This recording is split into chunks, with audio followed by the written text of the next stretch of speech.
Hey, what's up, lightboltjoe here. Today we are going to discuss Season 2 of Disney Plus's original show, The Mandalorian. I don't know how to begin our conversation, especially without, saying specific plot points of things.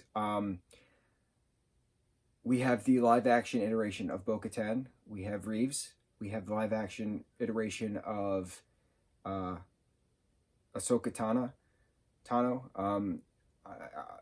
Bill Burr is back as Miggs Mayfeld. Ming-Na Wen is back as Finnick. It was 8 episodes of glory. You start off with just certain things, and you're like, all right, how is this progressing to like a story? Because each episode was like the Mando's tasked of finding a Jedi to train Baby Yoda, right? The child, whose name we learn.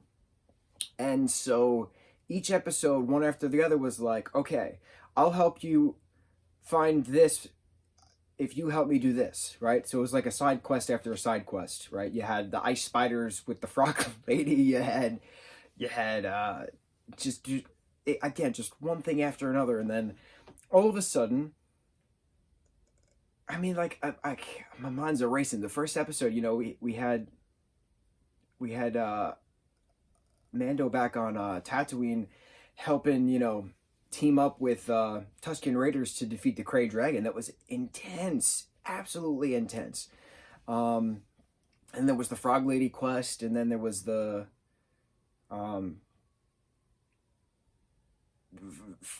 meeting other Mandos, but it turns out it was just Bo-Katan and company this entire time. But to have Katie Sackhoff, the voice of Bo-Katan in the series, in the animated series, be live-action Bo-Katan, incredible. And then she says, go to this place, find Ahsoka Tano, say, Bo-Katan sent you. And then he goes to that place, and then all hell breaks loose with a magistrate, and then Ahsoka Tano, played by Rosario Dawson, absolutely incredible.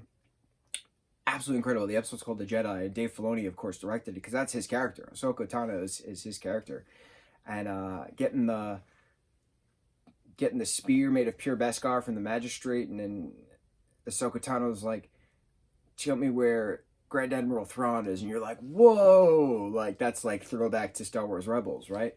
And then Mando's got the spear now, and his Razor Crest is destroyed after he goes to this place to, put Grogu on a seeing stone to reach out through the Force to see if, a Jedi will train him, because he's so attached to Mando and Ahsoka can't train him. So the Razor Crest is destroyed, and Boba Fett and Ming-Na Wen's Finnick are partners now, and Boba Fett's been alive this entire time on Tatooine after, surviving a Sarlacc. And like, all of these things, just throwbacks to the original trilogy. And you're like, what is going on right now? This is just so intense. And then Boba Fett and Fennec teaming up with Mando and going to see Cara Dune, and then getting Miggs Mayfeld out of jail, which is really a scrapyard. And then that entire scene of Miggs with Pedro Pascal as Din Djarin, aka Mando, with that general, like, on that Starship cruiser, and just talking about war, and the acting Bill Burr showed, incredible. But that episode was so important, because he gives this little speech when they're in the transport cruiser, whatever the hell it was called, that Juggernaut, right? I think that was they were transporting that fuel. That rules change. Like, Mandalore doesn't exist anymore, right? Alderaan doesn't exist anymore. So you're from different worlds and you believe different things, but those worlds don't exist anymore, so your belief can change because you're in a different reality now.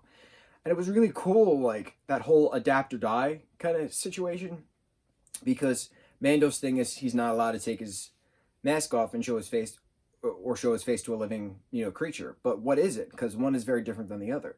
And then he takes his helmet off to get scanned by this, computer to enter a database, showing that he is capable of adapting, specifically to make sure that the child is saved. Because Moff Gideon does get the child with his Dark Troopers after Grogu sits on that seeing stone and reaches out through the Force. So then it's a matter of how to save the child, how to adapt into this new time. What do you do to save the child, whose name is Grogu, and we find that out from Ahsoka Tano. So that final episode is just incredible. chapter 16, which is really episode 8 of season 2, called The Rescue. You have Boba Fett, you have Fennec, you have Reeves, you have Bo-Katan, you have Cara Dune, you have Mando, and they're all teaming together to get the child away from Moff Gideon, and Bo-Katan needs the Darksaber from Moff Gideon to claim her throne to Mandalore. But then Mando, Din Djarin, faces off against Moff Gideon, gets the Darksaber for himself, but he doesn't need the Darksaber, and Bo-Katan won't take it because she has to win it through combat. That's why she wanted Moff alive. But Cara Dune wants Moff alive so she can take him, in for questioning for the Imperial forces because he was Imperial. Incredible. And then the last 10 minutes, you're just freaking the freak out. You have these dark troopers just attacking, and there's these droids, and the guy who does the music, and I can't remember his name, but he won a Grammy for it. Incredible. The way he mixes techno music, specifically for dark troopers, with the classical sounds of a Star Wars show / movie, mixed in with the Mando's theme song, it's just, it's seamless, and it gives you chills. And then you have an X-Wing show up, and a Jedi's there with a green saber, and he just destroys all these dark troopers, and there's that moment of Grogu not facing off, but looking to Luke Skywalker, who's appearing on an X-Wing, and then Din has to give Grogu permission to go train with Luke, and then R2-D2 shows up, and you're like, R2? It's just, it's heartbreaking watching Mando take off his helmet, accepting the change, needing to say goodbye to Grogu because his quest is complete. He found the Jedi who can train him. And then just the tears and coming down Pedro's face, saying goodbye to Grogu. What gets me the most, and I've seen this episode many times, is when Din is looking down at Grogu and he's holding him and he says, "Don't be afraid."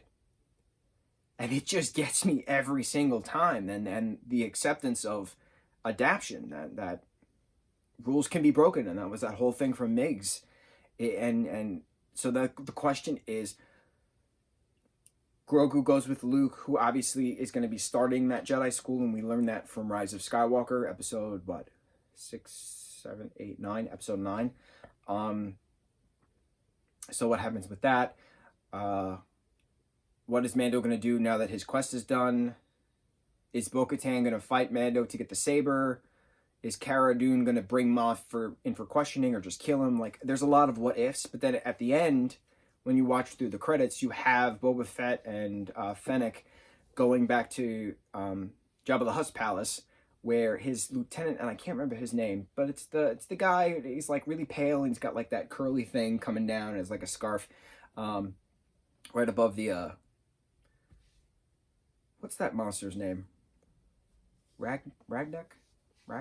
It's not Ragnarok. I don't remember. And then he kills him, and then Boba claims the throne of Hutt's palace. So then it's like the Book of Boba Fett, which is coming out December 2021, and Mandalorian Season 3 comes out December 2021. But Disney already greenlit, 10 TV series for Star Wars. So Disney Star Wars is incredible because it brings in a Marvel Studios feel. It brings in a whole universe. It brings in a Avengers-style Marvel Cinematic Universe, but now with Star Wars. I've said this a few times. I loved Star Wars as a kid, hated it when I grew up. I'm still not grown up, but I hated it when I got older because the story was stupid, just a good versus evil, just boring, right? It has that grit. It has the potential to have depth, and I didn't see the depth when I got older. When you're a kid, you're just like, oh, lightsabers and stormtroopers, pow, pow, war, war, bang, bang, right? Because I'm an American, and that's just what we grow up with. The whole cowboy mantra. And then when Disney got the rights to Lucasfilm and started to make Star Wars films, the sequel trilogies were okay, but didn't make sense in many parts.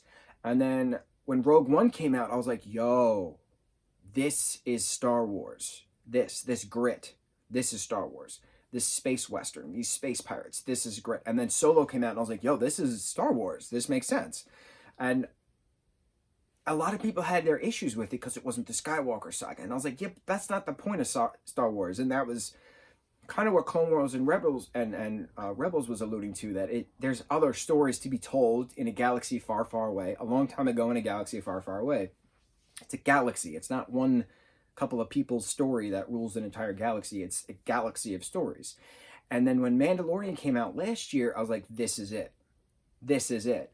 And then Dave Filoni and Jon Favreau gave us this incredible season 2, and it's just mind-blowing how many new Star Wars shows are going to be coming out.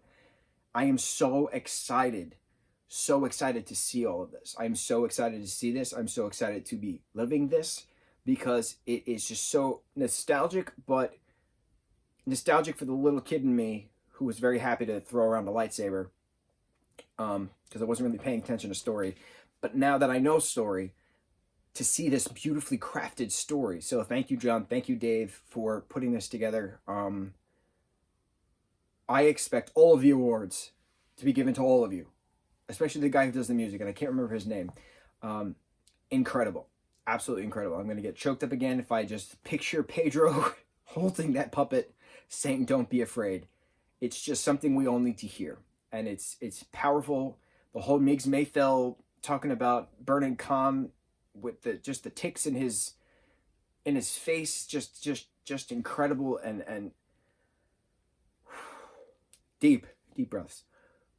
So let's see how the series moves forward. Let's see how the other Star Wars projects move forward. I'm blown away, and I'm so happy to be seeing it, and I need to be a part of it. I need to be a part of it. I need to be a part of it. I want to wear some like fun alien kind of headgear, and I don't know. I think some tendrils with a nice bandana, like plastered here. Like give me some funky ears. Ah, funky ears. I think that'd be cool. Yeah. So Star Wars, The Mandalorian, season 2, flawless. I mean, there were issues, especially the guy in the t-shirt who wasn't supposed to be in the scene, and the helicopter in the background when Mandalorian and Boba Fett and Fennec were on a hill. They were erased after fans pointed it out. But flawless storytelling leading to future events. Cannot wait. Mandalorian season 2, Disney Plus, original show. Go check it out. Let's talk about it. Mucho mahalo.